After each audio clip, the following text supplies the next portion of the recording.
My name is Delaney McHenry and I'm from Spring Grove, Pennsylvania. I was always a really shy kid growing up. One of my earliest memories was when I was in kindergarten.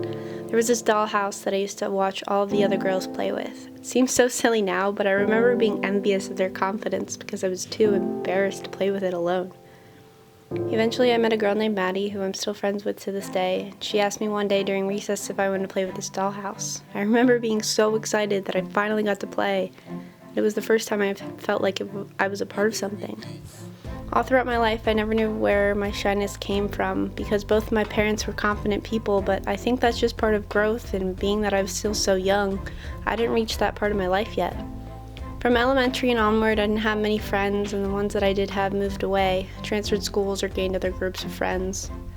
By the time I got to high school, I didn't really have anyone except some acquaintances that I had met during middle school.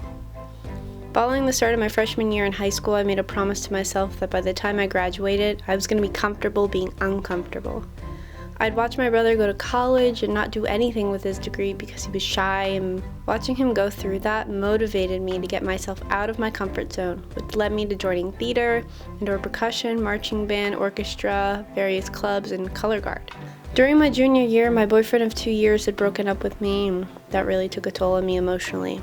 Over time, I had grown extremely depressed. I wasn't eating, I slept all the time, and I'd quit my job and extracurricular activities. I was depressed for 4 months before I attempted suicide. I remember after I tried overdosing, I ran downstairs demanding to be taken to the hospital to my family. I was having a panic attack thinking that I was going to die, and I realized I didn't want to, that a small part of me was happy enough to keep living. I stayed overnight in the hospital, was visited by various doctors and crisis intervention staff, and my parents stayed overnight in the hospital with me. The next morning, I was put on a stretcher and loaded into the back of an ambulance. My soul completely sucked out of my body on my way to the psych facility. I was admitted there for 3 days.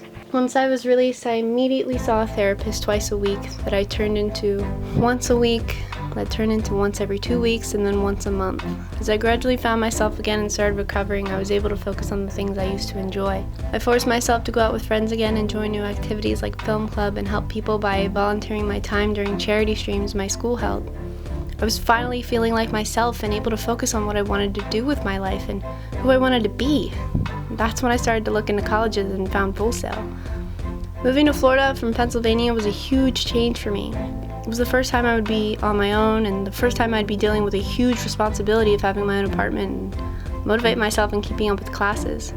Since coming to Full Sail, I've been social for networking, motivated to learn new things, and I'm incredibly thankful that I decided to push myself when I did, or I might still be in Pennsylvania working in security like I was before I moved here.